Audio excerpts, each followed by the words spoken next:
wala tahqironna minal ma'rufi say'an. Ittaqillaha Petiya sapa sira Allah ing Allah. Wala tahqironna lan aja ngremehake temen, ngino temen sapa sira. Minal ma'rufi saking kebagusan. Sayan ing suwi-wiji. Ma'ruf itu kemarin sudah tak terangkan, sesuatu yang dianggap baik oleh agama dan akal itu namanya ma'ruf. Jadi kalau ada berbuat kebaikan meskipun sedikit saja, jangan kita remehkan. Kenapa? Karena kebaikan itu yang dilakukan oleh orang tadi itu kan sudah diatur sama Allah Subhanahu wa taala. Dia dikasih kekuatan, dikasih ilham untuk berbuat baik. Dan ingat, kebaikan seseorang itu kan sesuai dengan kemampuannya. Contoh misalkan Mas Fuluk gajinya banyak, misalkan uangnya banyak, sedekah kemudian 50.000, ya kecil. Nah, kecil nggak masalah. Tapi kalau Mas Ruslan misalkan gajinya 1 bulan cuma berapa juta untuk makan sama istrinya, keluarganya pas-pasan, 50.000 itu besar sekali. Nah, pahalanya 50.000-nya Mas Ruslan sama Mas Fuluk beda banget. Nah, paham ya? Beda banget. Kenapa? Karena ukuran sedekah itu harus disesuaikan dengan kemampuan dan kekayaan kita. Jadi kalau misalkan Mas Ruslan lihat, oh Mas Fuluk lihat, oh Mas Ruslan cuma sedekah 5.000 tak ikutan dah, ya itu enggak pantas. Anda banyak uangnya. Nah, gitu loh. Mas Ruslan lihat, wah Mas Fuluk itu 50.000, Anda itu 50.000, ya enggak apa-apa. Yang penting ikhlas, jangan kemudian gerundur, 50.000 kok tak masukkan, ya uangku kurang. Lah itu namanya enggak ikhlas, tambah hilang pahalanya. Nah, pahala itu bisa hilang, Mas. Ikut dalam sebagian hadis itu ya. Ketika seseorang berbuat kebaikan 1 kali, maka pahalanya itu dilipat gandakan sama Allah SWT. Mulai dari 10, paling kecil 10. Balasannya 10 kali. Paling kecil 10, bisa sampai 700 kali, bisa sampai ribuan kali. Tidak ada yang tahu. Yang tahu Allah SWT. Tapi ketika suatu saat kita ngundat 1 kali, oh ini kemarin masalah tak bantu ya. Masa kemudian tidak tahu terima kasih sama saya. Nah, pahala yang berlipat ganda tadi dikurangi sama Allah, tinggal 1. Tinggal 1 saja. Kemudian ketika Anda ngomong lagi, udah enggak lagi, wah Mas Ruslan itu kebangetan ya. Saya ada acara kok enggak dibantu, enggak ilang tak bantu dulu gini-gini lah. Kebaikan yang tadi tinggal 1 pahalanya hilang, enggak ada pahalanya. Anda justru dapat dosa. Karena itu dikatakan beramal itu gampang. Yang sulit itu menjaga amal supaya pahalanya tidak hilang. Nah, ini yang kadang-kadang kita tidak perhatikan itu, Mas. Menjaga amal itu sulit. Kadang-kadang kepleset. Karena itu kadang-kadang ketika saya beri contoh, saya tidak mau menerangkan siapa orangnya ini, enggak. Kenapa? Ya, nanti kalau tak sebutkan orangnya nanti dianggap mundat-mundat atau menjelek-jelekkan orang.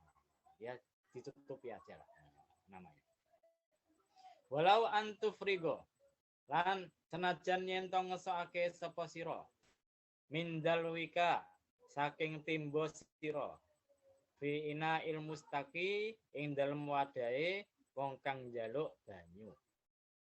Jadi kebaikan itu meskipun kecil itu jangan diremehkan. Nah, Sayyidina Ali dalam kitab Ta'lim Muta'alim menerangkan dia itu menjadi budak bagi seseorang yang mengajari dia belajar huruf alif ba ta, huruf hijaiyah. Nah, padahal huruf hijaiyah kan gampang. Tapi Imam Sayyidina Ali mengatakan saya jadi budaknya. Nah, gara-gara cuma diajari misalkan huruf hijaiyah alif ba ta tadi. Ini dalam kitab Ta'lim Muta'alim semacam itu.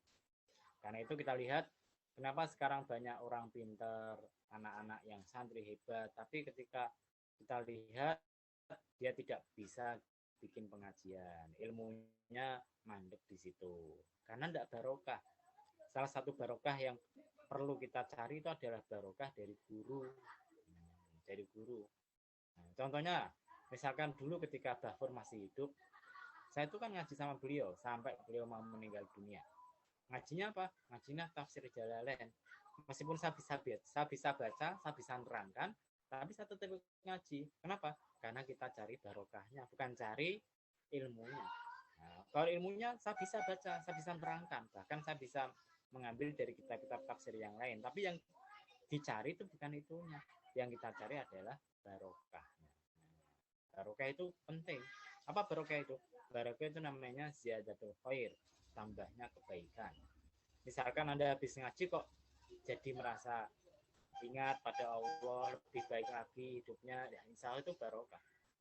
Tapi kalau Anda habis ngaji kok pulang, lihat cewek digodanin, wah berarti tidak barokah. Karena itu pengajian umum itu rata-rata semacam itu. Habis ngaji pulang sama pacarnya. Terus apa hasilnya ngaji itu? Ya toh? Nah, padahal yang dicari adalah kebarokahannya tadi. Nah, jadi ingat, guru yang paling paling besar jasanya itu adalah guru yang mengajarkan Anda baca Quran di kampung-kampung itu. Ustadz-ustadz kecil-kecil semacam itu guru yang paling berjasa. Jangan mentang-mentang kita itu hebat bahasa Arabnya, hebat ilmunya, tapi lupa sama guru kita, ya jangan. Itu jangan. Nah, kadang-kadang kan banyak yang keminter, pulang dari pondok jadi S1, sudah sarjana agama, sama gurunya yang di pondok diremehkan, dilecehkan. Wah, keliru. Nah, keliru. Saya tuh punya guru Quran banyak, Mas, dan tetap saya hormati semua.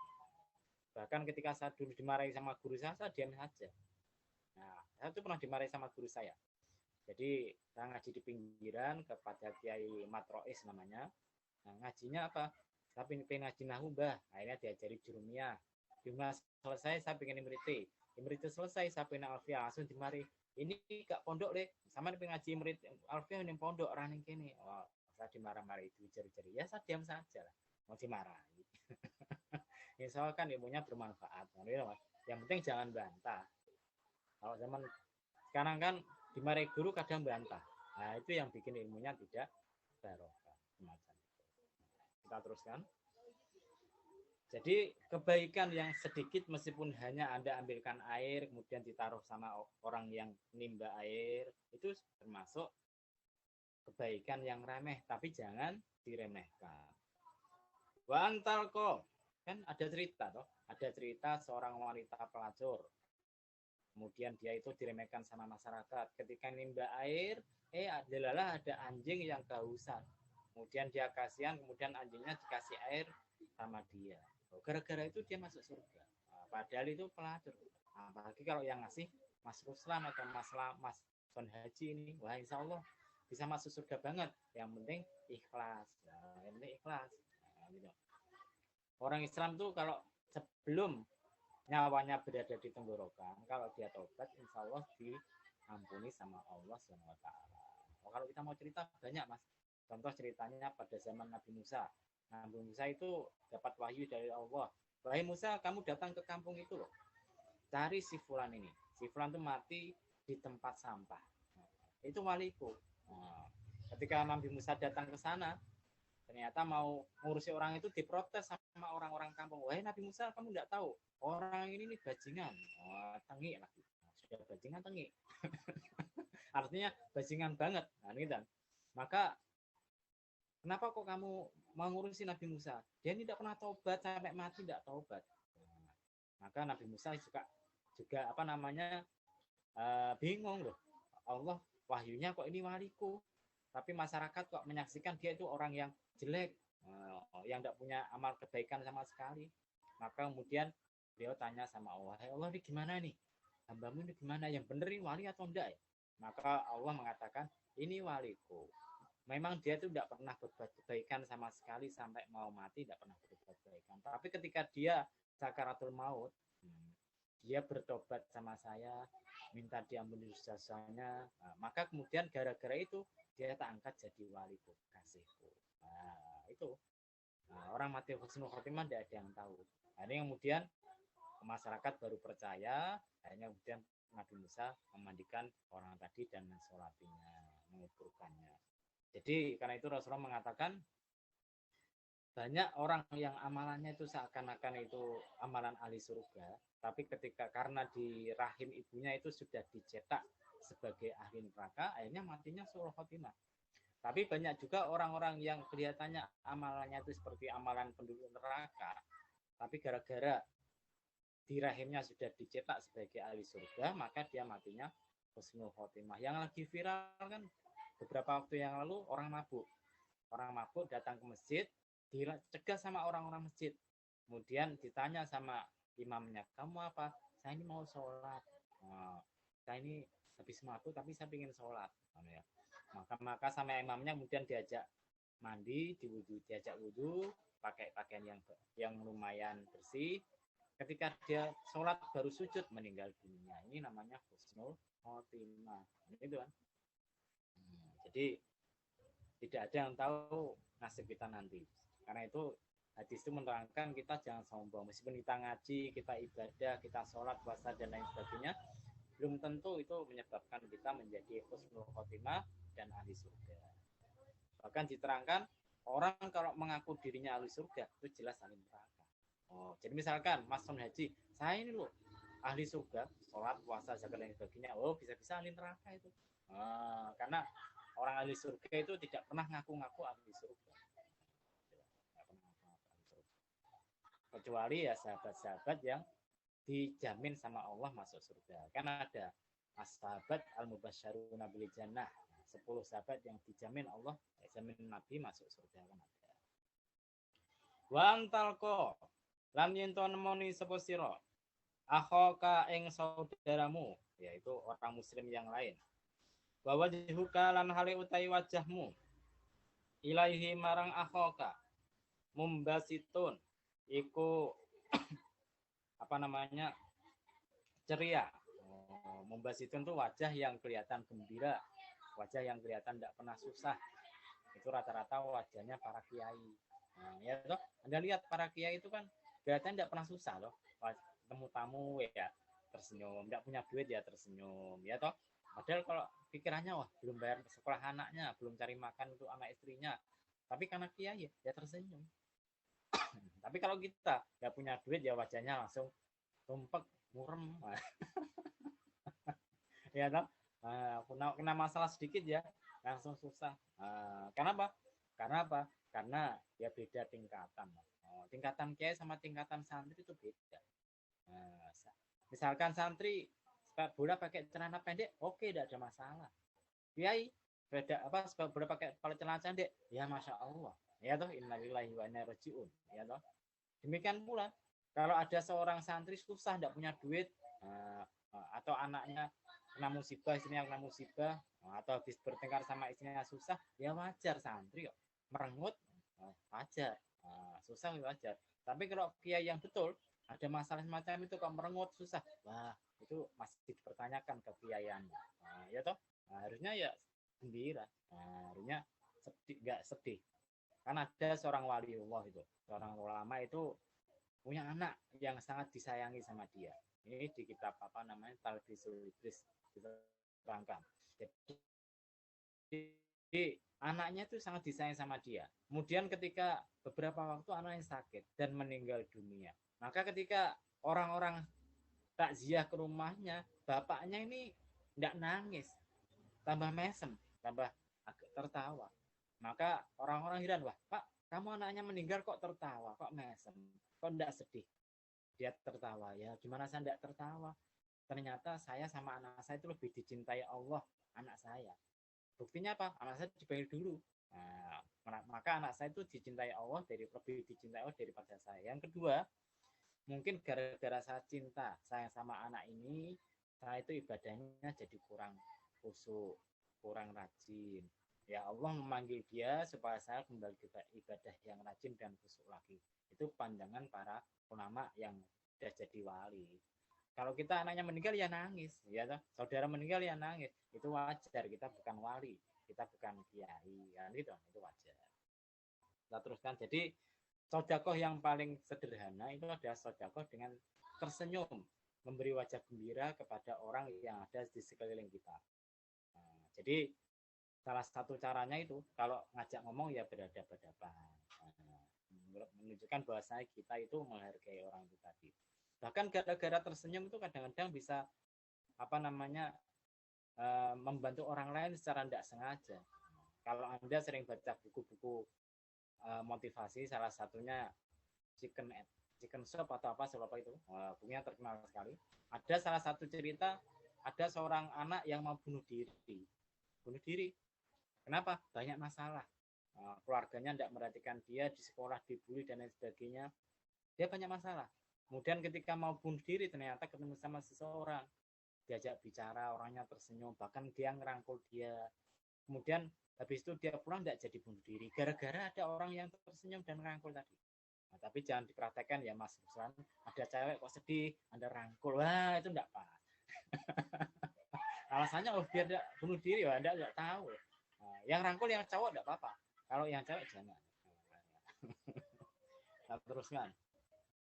Wa iyyaka wa isbalal izari lan wedya sira wa isbalal izari lan nglambrahake sarung fa inna isbalas izari maka setune nglambrahake sarung atau jarik minal mahilati iku saking gumedhe wala yuhibbuha lan ora seneng ha ing gumedhe sapa Allah. Jadi ini salah satu hadis yang kadang-kadang digunakan orang Salafi, orang Wahabi yang mengatakan orang sarungan itu tidak boleh sampai di bawah mata kaki, harus di atas lutut. Alasannya, alasannya itu dilarang sama Kanjeng Nabi. Padahal yang dilarang Kanjeng Nabi itu adalah kalau Anda pakai sarung di bawah mata kaki, tapi niatnya gumedhe, sombong. Kalau tidak niat gumedhe atau sombong, tidak apa-apa. Cuma makro saja. Kalau perempuan justru dianjurkan. Perempuan tuh dianjurkan isbal, tapi sampai mana? Menutupi kakinya. Jadi kalau ada wanita pakai sarung atau pakai rok yang sampai menutupi mata kaki itu dianjurkan untuk menutupi kakinya. Laki-laki dianjurkan di atas mata kaki. Bagaimana kalau enggak? Ya selama Anda enggak sombong ya enggak apa-apa.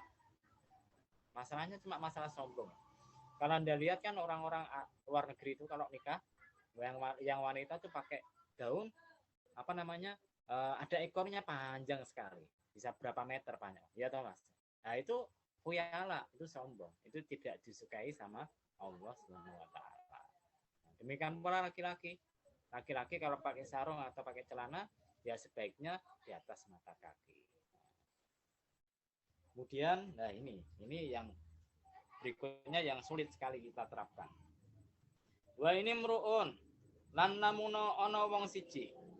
Sata maka iku misui sapa wong siji ka ing sira. Wa ayyaroka lan nyacat sapa wong ka ing sira. Bi amrin klan perkara. Laisa fika kang tetep kang ora ana apa amrun fika ing dalem sira. Fala tu ayyirhu maka aja nyacat sapa sirahu ing wong. Bi amrin klan perkara. Wa kang utawi amrin iku fihi iku ing dalem wong mau. Wadak wulan ninggal sapa sirahu ing wong. Yakunu ana apa wabaluhu akibat olone perkara mau. Alaihi iku tetep ing atase wong. Wajruhu lan utawi pahalane perkara iku laka kedue sira. Wala tasubbanna lan aja misuhi temen sapa sira ahadan ing wong siji. Jadi maksudnya gimana? Maksudnya kalau ada seseorang itu misuhi jenengan, Anda dicaci maki, kemudian Anda dijelek-jelekan dengan perkara yang tidak ada pada diri Anda, maka jangan dibalas. Itu berarti orangnya adalah orang yang bodoh, jangan dibalas. Nah, jangan kemudian Anda misuhi dia, jangan kemudian Anda itu membuka aib dia meskipun aib itu betul-betul ada pada diri orang tadi. Karena apa? Karena perkara itu adalah perkara yang tidak baik, perkara yang bisa menyebabkan pertengkaran. Lebih baik ngalah. Nah, itu namanya orang bodoh. Menghadapi orang bodoh itu jurus yang paling ampuh itu tidak dibalas, tidak dijawab.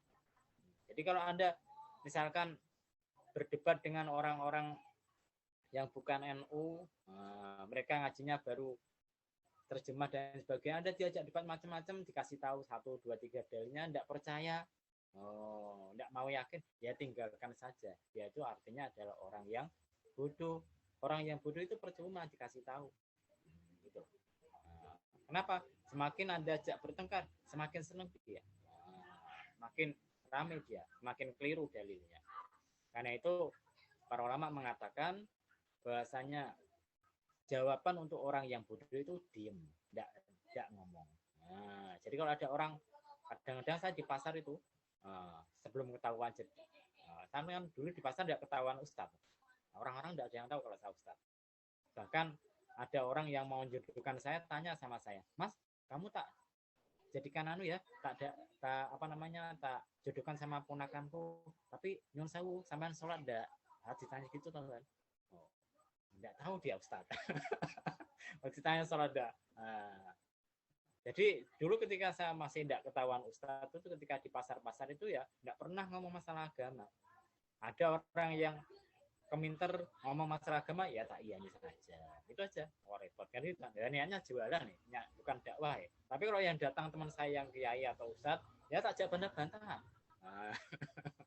Tapi kalau yang beli itu orang biasa, bahkan saya kadang diceramai, ya tak dengarkan saja. Kadang muncul takaburnya, kamu ini siapa sih kok nyeramai saya itu ustadz loh. Tapi ya tidak omongkan gitu semacam itu. Ketahuannya itu gara-gara teman saya datang ke Cepu, tahu saya ngajar ngaji sa ustad, ya baru kemudian agak dikenal oleh orang lain. Padahal dulu tak tutupi, saya berhasil nutupi keustatan saya itu hampir 10 tahun dulu, atau 12 tahun tak tutupi. Tapi ketahuan, ya namanya ketahuan gimana lagi. Nah, untung sekarang tidak masar lagi ya. Kita teruskan. Jadi kalau ada orang mencela Anda, mencaci maki Anda, maka jangan dibalas dengan mencaci maki atau mengungkapkan aib cacat orang itu meskipun orang itu benar-benar punya cacat tadi. Nah, tinggalkan saja, maka akibat buruknya akan terjadi pada dia dan pahalanya Anda peroleh. Nah, ini sering terjadi. Saya tuh dulu sama orang-orang kampungan tidak pernah ikut berjanjinan di masjid, tidak pernah ikut acara tahlilan di masjid. Kenapa? Karena dulu sibuk ngurusi pondok. Nah, ketika teman-teman murid-murid saya tanya, Pak nggak dibalas sih? Ya mereka nanti tahu sendirilah. Nanti nggak usah dibalas. Kenapa balas sih orang-orang yang nggak tahu? Nah, gitu loh. Jadi saya tuh biasa dicaci maki, biasa dicela. Tapi ya biarkan saja, wong pahala saya itu bertambah, mereka yang dosanya bertambah, dosa saya berkurang. Kalau dia enak gitu loh. Nah, jadi ya kalau orang bisa semacam itu nyantai, tidak gampang emosi, gitu kan, tidak gampang emosi. Yang bikin emosi kan kalau Anda merasa wah saya ini sudah benar ya, maka kemudian Anda gampangnya bahasa Jawanya ngempung-ngempuk, wah kemudian ya toh ngempung-ngempuk toh, ngempung-ngempuk itu bersemangat membela diri, itu namanya ngempung-ngempuk. Gitu. Ini dulu kemarin pengajian juga semacam itu. Saya itu panitia, tapi datang terlambat. Karena terlambat saya tahu diri. Saya tidak minta tanda panitia. Saya duduk seperti tamu ya karena terlambat. Tapi yang justru yang tidak panitia tingkahnya seakan-akan mengalahkan panitia. Oh, gitu. Ada juga semacam itu. Padahal dulu diajar apa tidak datang. Untuk ngatur acara tidak datang, tapi ketika acara hari H dia seakan-akan panitianya tunggal semacam itu. Ada teman-temannya lapor saya, gimana Pak? Ya biarkan saja lah. Ya gimana lagi? Tapi lain kali dikasih tahu, itu bukan tugas dia, tugasnya sudah ada. Jadi kalau ikut orang sufi itu, orang itu kenapa kok bisa marah? Orang itu kenapa kok masih emosi? Karena dia masih merasa keakuannya itu masih besar. Egoisnya itu masih besar. Tapi kalau Anda keakuannya itu sudah kecil atau mungkin tidak masalah. Saya ingin belajar semacam itu. Karena itu kalau ada orang manggil saya langsung nama saya Rid, saya biasa aja. Kenapa? Ya kan dia tidak tahu Ustaz, ya biarkan saja. Atau mungkin dia teman saya, ya biarkan saja. Ada kiai teman saya sendiri itu kadang marah-marah sama saya. Tapi tidak tak sebutkan orangnya ya. Ada yang marah-marah sama saya. Kadang-kadang kan saya kalau ketemu sama dia di banyak orang kan tak panggil namanya, langsung. Dia marah-marah, kamu ya harusnya ngajarnya aku toh. Kalau di depan orang banyak panggilnya Pak Yai atau Pak Ustadz, masa langsung diangkat. Oh berarti itu masih ada sifat keakuan, gitu loh Mas. Gitu. Saya sering digeremui semacam itu. Tapi ya tak biarkan saja, wong. Kalau sudah ngaji tasawuf kan tahu itu tidak benar. Tidak benar. Orang itu kalau sudah jadi guru itu tidak boleh mengharapkan penghormatan. Sekecil apapun tidak boleh mengharapkan. Kalau Anda mengharapkan berarti mencari pamrih. Kalau mencari pamrih pahalanya ya hilang. Gitu. Karena itu saya misalkan ada santri tidak salaman ya biasa aja. Kenapa? Kalau mau salaman ya monggo, tidak mau ya masalah. Masalahnya semacam itu. Nah, tapi kadang-kadang kan ada yang marah, oh salaman gini-gini. Ya itu kan kalau ngajari tata krama boleh. Tapi kalau kita terapkan ya nggak boleh marah-marah. Nah, mentang-mentang ustadz atau kiai kemudian harus dicucuk tangannya, wah itu nggak benar itu. Nah, ya toh nggak benar. Nah, kenapa? Bisa menyebabkan takabur, bisa menyebabkan sombong. Gitu loh. Dulu saya pernah kejadian semacam itu sama seorang kiai di Meranggen dulu. Jadi saya tuh tidak kenal dia,